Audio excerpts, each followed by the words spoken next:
Hey everyone, Rob here with ProjectUX, and today I want to talk to you about building rapport in both user testing and in your everyday life conversations. Rapport is an incredibly powerful concept when it comes to building a human connection, and it's something that's incredibly crucial when you are doing a user study. And the main reason is that our goal in a user study, when we are testing a piece of software or a product, is to get authentic reactions and make sure that people feel comfortable sharing what it is they're thinking.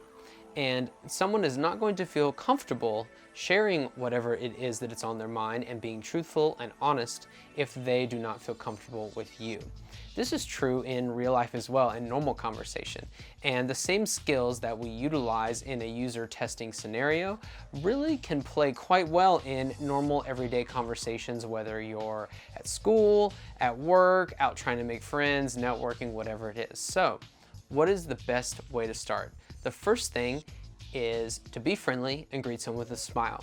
Sounds really simple, but good eye contact, a good look at someone in the eye, and a nice shake of the hand, not too firm, will really make them feel comfortable and make them sort of develop that instantaneous connection with you. It's really important to start off on the right foot. This could be, again, in a testing session, as well as when you meet someone for the first time. So step one, make some eye contact and be friendly and open. And step two is to start asking them questions about themselves and get to know them.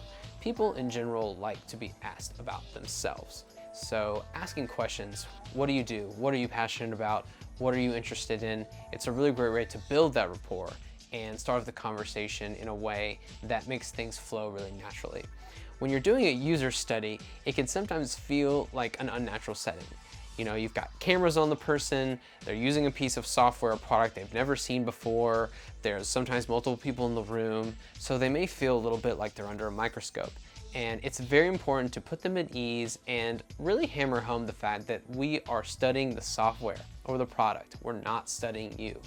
It's very, very important to make sure they know they can't do anything wrong in these circumstances, and that sometimes their failures or mistakes are actually even more helpful than their successes. Sometimes people will apologize when they make a mistake or when they get something wrong or don't see something that should be really obvious, and they may seem embarrassed, and you just need to assure them that it's totally fine. There's probably been people that have made the same mistake before, and there's really nothing that they need to worry about. And in general, when you're talking to people, it's good to just kind of put them at ease, you know? Don't have any real expectations when you go into a conversation or a study. You know, it should just be a natural flow of conversation. Sometimes they hit little hang-ups, people say the wrong thing, they stutter or repeat themselves. This is very natural. We all make the same type of mistakes, and you don't want to give anyone any grief about it. You don't want to laugh at them.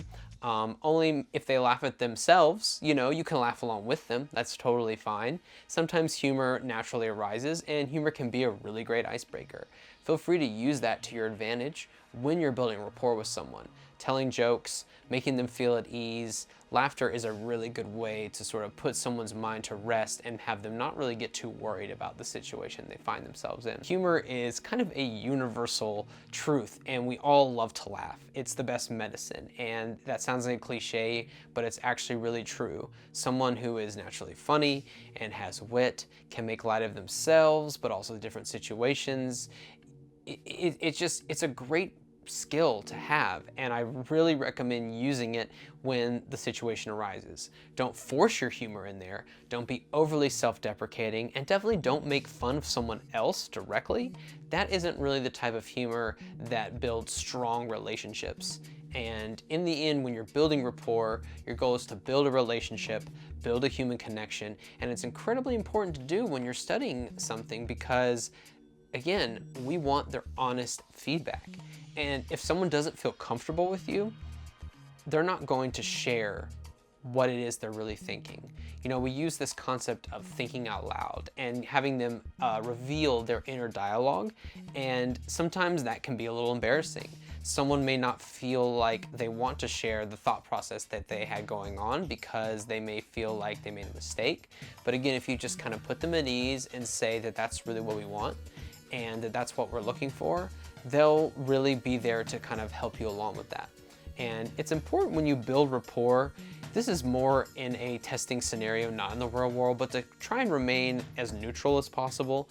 You don't want them to sort of enter a mode where they're trying to please you with their reactions or their feedback. If anything, just kind of be thankful for whatever it is they're offering you at the moment and try to ask them probing questions so you kind of continue the conversation along. A really important part of building rapport is being familiar with the conversation and the subjects which you're going to talk about. So it really pays to be familiar with the script that you have in front of you.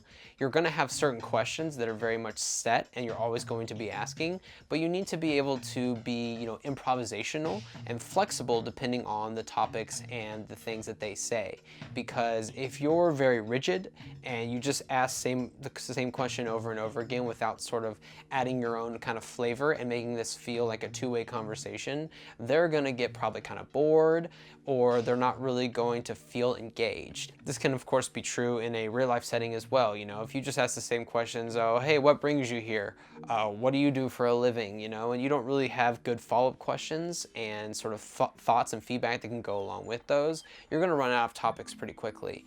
Most of the tests we do, they go pretty well and we get nice user engagement. Every once in a while we do encounter someone who's just not very forthcoming, and you're gonna encounter these people in real life too. And you still need to give them the benefit of the doubt and do your best to, again, make that eye contact, be friendly and warm, and ask good questions of them. But just know that not everyone is going to respond the same way, and don't take it personally, Know what you're doing is the right thing, and be confident in your approach to it, because you don't want to waver and get thrown off track. I've definitely encountered people before that have made me feel like I wasn't doing a very good job, and I've had to learn that it really wasn't me.